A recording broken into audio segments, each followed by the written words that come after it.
El papel del individuo en la historia. Lejano. Índice 1. Sobre la teoría de los factores. Página 3.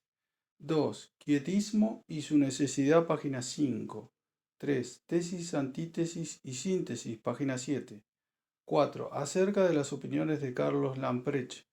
Página 10.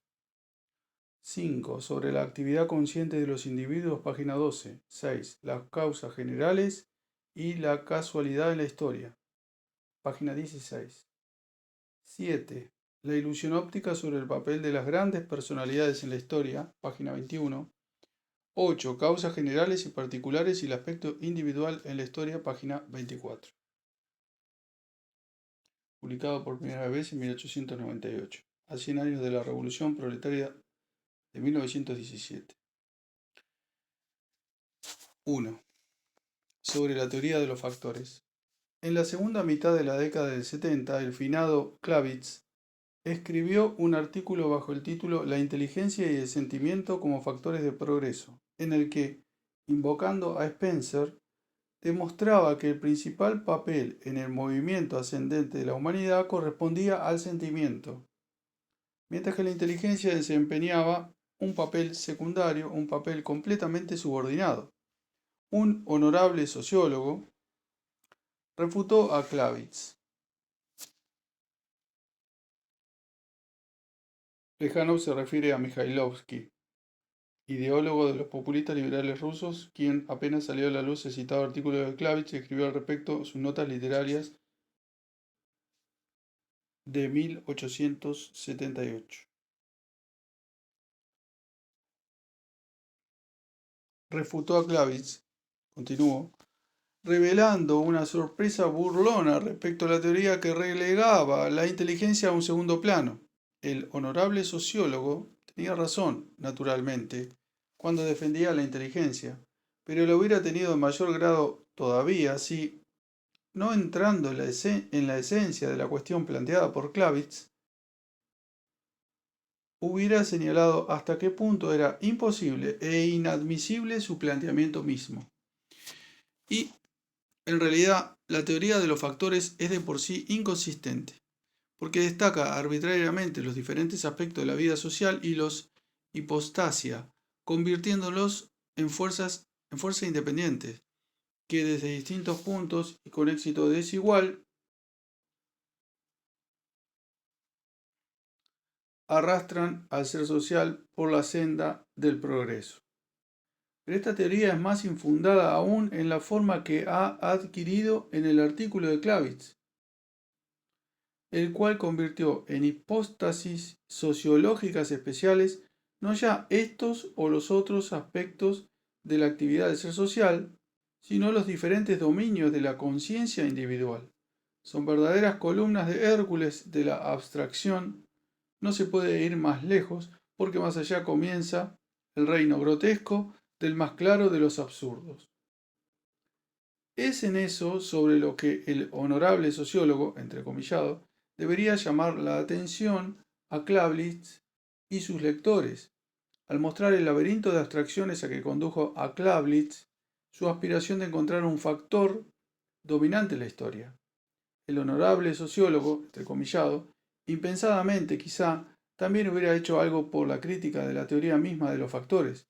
Esto hubiera sido muy provechoso para todos nosotros en aquel tiempo. Pero no pudo estar a la altura de esa misión. Él mismo participaba de aquella teoría, diferenciándose de Claviz únicamente por su inclinación hacia el eclecticismo, gracias al cual todos los factores le parecían de igual importancia. Las propiedades eclécticas de su espíritu se manifestaron luego con mayor claridad en sus ataques contra el materialismo dialéctico, en el cual veía una doctrina que sacrificaba al factor económico todo lo demás y que reduce a cero el papel del individuo en la historia. A nuestro honorable sociólogo ni siquiera se le ha ocurrido que el punto de vista de los factores resulta extraño al materialismo dialéctico y que únicamente la falta absoluta de capacidad de pensar lógicamente permite ver en él una justificación del llamado quietismo. Hay que hacer notar, sin embargo, que esta falta del honorable sociólogo no tiene nada de original. La cometen y seguramente la seguirán cometiendo muchos otros.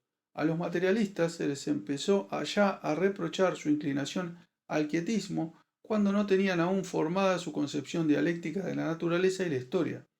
Sin internarnos en la lejanía de los tiempos, hemos de recordar la controversia del conocido sabio inglés Priestley con Price. Analizando la doctrina de Priestley, Price demostraba, entre otras cosas, que el materialismo es incompatible con el concepto de libertad y elimina toda iniciativa individual. En respuesta a eso, Priestley invocó la experiencia diaria. No hablo de mí mismo, aunque naturalmente a mí tampoco se me puede calificar como al más inerte de los animales. I'm not the most torpid and lifeless of all animals. Pero yo les pregunto, ¿dónde encontrarán más energía mental, más actividad, más fuerza y tenacidad en la consecución de los objetivos principales, si no es entre los partidarios de la doctrina del determinismo? Priestley se refería a la secta religiosa democrática que entonces se llamaba Christians Necessarians. 3.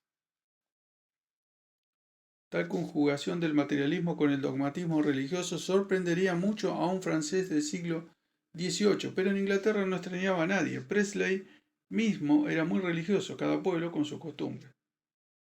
Plejánov. Desconocemos si en realidad esta secta era tan activa como pensaba su adepto Priestley, pero esto no tiene importancia. Está fuera de toda duda que la concepción materialista de la voluntad del hombre concuerda perfectamente con la más enérgica actividad práctica. Lanson, 4. Lanson Gustavo, literato e historiador literario francés.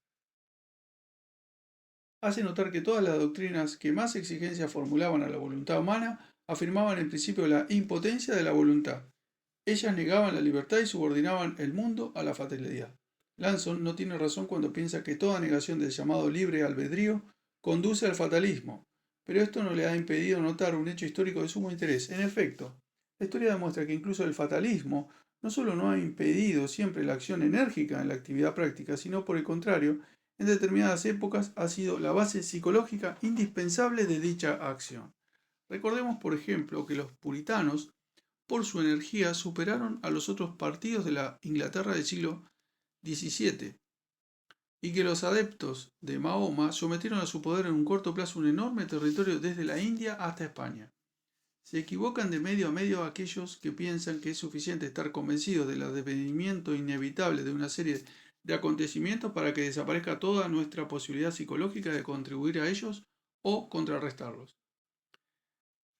Es sabido que según la doctrina de Calvino todas las acciones de los hombres están predeterminadas por Dios. Aquí todo depende de si mi propia actividad constituye el eslabón indispensable en la cadena de los acontecimientos necesarios. Si la respuesta es afirmativa, tanto menores serán mis vacilaciones y tanto más enérgicos mis actos. En esto no hay nada de sorprendente. Cuando decimos que un determinado individuo que él considera que su actividad es un eslabón necesario en la cadena de los acontecimientos necesarios, eso significa, entre otras cosas, que la falta de libre albedrío equivale para él a la total incapacidad de permanecer inactivo, y que esa falta de libre albedrío se refleja en su conciencia en forma de imposibilidad de obrar de un modo diferente al que obra. Es precisamente el estado psicológico que puede ser expresado con la famosa frase de Lutero: así soy y así seré, y gracias al cual los hombres revelan la energía más indomable y realizan las hazañas más prodigiosas. A Hamlet le era desconocido este estado de espíritu, por eso no fue capaz más que de gemir y dudar. Y por eso mismo Hamlet jamás hubiera admitido una filosofía según la cual la libertad no es más que la necesidad hecha conciencia. Con razón decía Fichte, tal como es el hombre, así es su filosofía.